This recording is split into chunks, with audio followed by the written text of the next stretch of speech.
अभी जो रोड बनी हुई है उन पर भी मार्किंग होनी है, लाइनिंग होनी है, डिवाइडर लगने हैं, चाहे रोड क्लब रोड हो, चाहे हमारी स्टेट बैंक रोड हो, चाहे जामुन रोड हो, जो भी बनी है सभी चौड़ी सड़कें बनी है, तो इनमें डिवाइडर होना जरूरी है और कैट लाइट लगे, इसमें डिवाइडर लगे और एक जो है हाईलाइटर भी लगे जिससे कि एक्सीडेंट कम से कम हो। ये सभी चीज़ों का सामान अभी आ रहा है।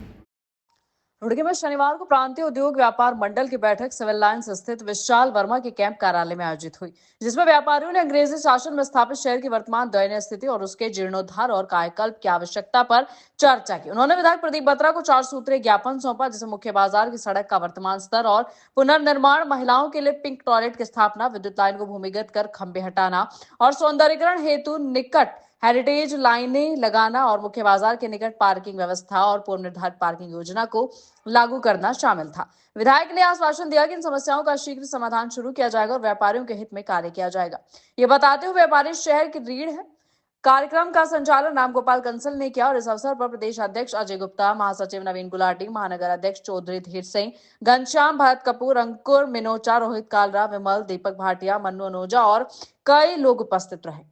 प्रांतीय उद्योग व्यापार मंडल की तरफ से सभी पत्रकार भाइयों को धन्यवाद, आप लोग यहाँ आए। व्यापारियों की समस्या मेन तो सड़क की थी, जिसमें विधायक जी को बुलाया गया, प्रदीप बत्रा जी को, और वो सड़क तोड़ के दोबारा बनाई जाए और एक महिला शौचालय बहुत ज़रूरी है यहाँ पे, जिसके लिए उन्होंने जगह भी चिन्हित कर ली है। पोस्ट ऑफिस के पास शायद महिला शौचालय बनेगा और एक पार्किंग की समस्या, जो मेन समस्या यहाँ है पार्किंग की समस्या है। वो पार्किंग की समस्या जो साईं मंदिर के आगे हाइडल वाली जगह है उसमें पार्किंग बनाई जा रही है, बहुत जल्दी से जल्दी निर्माण चालू होगा। धन्यवाद। सिविल लाइन व्यापार मंडल के जो अध्यक्ष हैं विशाल वर्मा जी, उन्होंने सबसे सहमति करके एक प्रतिवेदन तैयार किया था विधायक जी के लिए कि सिविल लाइन बाजार का सौंदर्यीकरण किया जाए।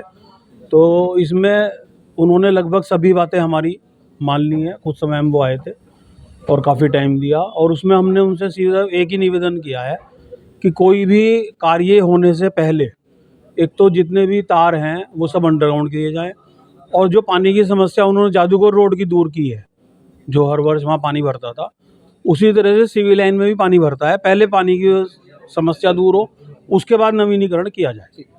ये काम होना चाहिए यहाँ पर इम्प्लीमेंट, ये सब चीज़ें हमने जो आज राय दी है, हमने एक अपना रोष भी व्यक्त किया है। रुड़की की जो ट्रैफिक पुलिस है, उन्होंने एक नया सिस्टम निकाल दिया है। उन्होंने टोइंग के लिए गाड़ियाँ खरीदी गई हैं जो सिवाय उत्पीड़न के कुछ नहीं कर रही। जब भी कहीं व्यापार मंडल की मीटिंग हुई थी, उसमें निर्धारित किया गया था कि वाइट लाइन के अगर एक टायर वाइट लाइन से उधर है तो आप गाड़ी को टो नहीं करेंगे, लेकिन हठ धर्मिता के चलते ट्रैफिक पुलिस जो है हरिद्वार रोड से किसी भी समय किसी की भी गाड़ी को उठा कर ले जा रही है, जिसके लिए हमने इनका रोष व्यक्त किया। बहुत जल्दी विधायक जी से हमने आग्रह किया है कि इस विषय में अधिकारियों को बुलाकर एक पूरा नियमावली बनाने की कृपा करें और बताएं कि हमें गाड़ी कहाँ खड़ी करनी है और कहाँ नहीं खड़ी करनी, जिससे आमजन पहले ही ऑनलाइन की वजह से बाज़ारों में वैसे ग्राहकों का आवागमन बहुत कम हो गया और जो आ रहे हैं उनका उत्पीड़न हो रहा है, तो कहीं से भी किसी भी स्तर पर बर्दाश्त नहीं किया जाएगा। समाधान किस तरह हो पाएगा? देखिए, आज यहाँ प्रांतीय उद्योग व्यापार मंडल के प्रतिनिधिमंडल ने सिविल लाइन बाजार के लिए, जो कि बहुत पहले से यहाँ मुख्य रास्ता भी यहाँ रहा है, उसके सौंदर्यीकरण के लिए और यहाँ उसके लिए सुख सुविधाओं के लिए, सड़क के लिए, नाली के लिए, और ख़ास तौर पर यहाँ जल भराव की जो समस्या है उसको लेकर, साथ में जो हमारे पदाधिकारियों ने सबने कई चीज़ों का अवगत भी कराया, लिखित रूप में कराया, और जो बिजली की जो तारें झूल रही हैं उसका भी निवेदन किया कि वो सड़क बनने से पहले उसको भूमिगत कराने का कार्य किया जाए, जबकि हरिद्वार में, देहरादून में कई जगह पहले हो भी चुकी है। तो माननीय विधायक जी ने सबकी अच्छे से समस्या सुनते हुए, और अपने व्यापारी भाई यहाँ सिविल लाइन बाजार से लेकर काफ़ी सारे पदाधिकारी यहाँ मौजूद थे, और सबको उन्होंने आश्वासन दिया कि जल्द ही इस पर विस्तृत जब एक जो कार्य किया जाएगा पूरी योजनाबद्ध तरीके से, और इसका अच्छे से सौंदर्यीकरण भी होगा, और सभी व्यापारियों के किसी को परेशानी ना, उसको भी ख्याल रखते हुए यहाँ पर कार्य किया जाएगा। तो व्यापारी व अन्य जगह के व्यापारियों ने आज एक आपको ज्ञापन सौंपा है, क्या मांग करी है ज्ञापन देकर, आपने क्या कहा है ज्ञापन? प्रांतीय उद्योग व्यापार मंडल द्वारा आज यहाँ पर बैठक रखी गई, जिसमें उद्योग मंडल के प्रदेश अध्यक्ष और हमारे महामंत्री और सचिव सभी मौजूद थे, और मैं समझता हूँ कि जो बाज़ार की समस्याएं हैं वो वाकई सही हैं और उन पे समाधान किया जाएगा। उनके बारे में जानकारी ली गई। सड़क जो बननी है वो डिसमेंटल होकर सड़क बनेगी। एक पिंक टॉयलेट की इनकी मांग है और पार्किंग की समस्या इन्होंने मेरे सामने रखी है। तो मैं कहता हूँ कि इसके बारे में विचार किया जाएगा और जल्दी समस्या का समाधान किया जाएगा। व्यापारी जो है हमारे आर्थिक उसमें बहुत मदद करते हैं और हमारे शहर की जो है रीढ़ है। तो सभी व्यापारी भाई से मिलकर यहाँ पर अच्छा लगा, उनसे बात करके अच्छा लगा।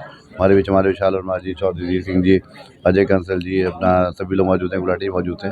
सभी लोग व्यापारियों के हित के लिए लड़ाई लड़ते रहते हैं। तो मैं इनको शुभकामनाएं देता हूँ कि ये लोग इससे व्यापारियों की आवाज़ उठाएं और व्यापारियों की समस्या का समाधान करें। सौंदर्यीकरण के बारे में भी कहा है कि भाई ये बाजार ऐसा होना चाहिए कि हाँ कुछ लगे कि बाजार बढ़िया है, जैसे कनेक्ट प्लेस हो गया दिल्ली का, सब उस तर्ज पर तैयार करने में ये कहा गया है कि भाई विधायक के द्वारा ही हो। निश्चित रूप से समय बदल रहा है। बाज़ार में अगर कस्टमर आते हैं, लोग आते हैं तो उनको एक अच्छी फील आनी चाहिए। तो उसके लिए पोल्स चेंज होने हैं, जो जर्जर तारे हैं उनका जीर्णोद्धार होना है और जो रोड बने उस पर मार्किंग को प्रॉपर और कैटाई और डिवाइडर्स के विधान रखा जाए।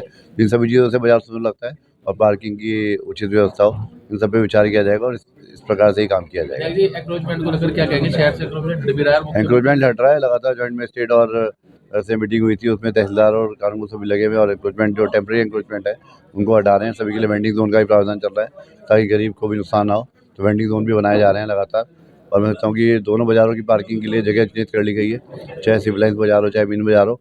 दोनों के एच पे पार्किंग का चिन्हीकरण हो गया। उसका अब टाइल लगा के उसमें जो है पार्किंग बनाई जाएगी जिससे कि लोग अपना वाहन पार्क कर सकें। पक्के निर्माण जिस पे हो रखे हैं, पक्का अतिक्रमण जो सरकारी भूमि हो रखा है उन्हें हटाने की सरकार कवायद चला रखा है, उसको लेकर आप क्या कहना चाहेंगे? जहाँ पक्के निर्माण जिन्होंने कर रखे हैं, पहले जो टेम्प्रेरी एनक्रोचमेंट है उसको हटाया जाएगा, जो रेडी हो गया उनको हटाया जाएगा और जो कहते हैं रोड में बाहर आ गए उनको हटाया जाएगा। उसके बाद पक्के निर्माण चिन्हित करके उन पे बारे में विचार किया जाएगा। प्राथमिकता हमारी ये है कि शहर में जो एनक्रोचमेंट है, जो रेडी हो गए हैं और जो कहते हैं जो दुकानें बाहर लगानी उनको हटाया जाए ताकि ग्राहक और दुकानदार को चलने में दिक्कत ना हो। ट्रैफिक में पुलिस लगातार कार्रवाई कर रही है, गाड़ी टो करके ले जाती है, चालान भारी भरकम काट देती है। पार्किंग ना होने की वजह से सड़क पर गाड़ी खड़ी करनी पड़ती है। सब उन चीज़ों को लेकर के आप इसी के तहत मैंने कहा कि पहले पार्किंग का प्रावधान कर लिया गया है। पार्किंग चिन्हित हो गई है, पार्किंग में टाइल्स लगने का काम होगा और पार्किंग बनाई जाएंगी। जैसे पार्किंग निर्माण होगा तो लोगों को सुविधा होगी और लोग पार्किंग में गाड़ी पार्क करके तभी बाजार में जा सकेंगे।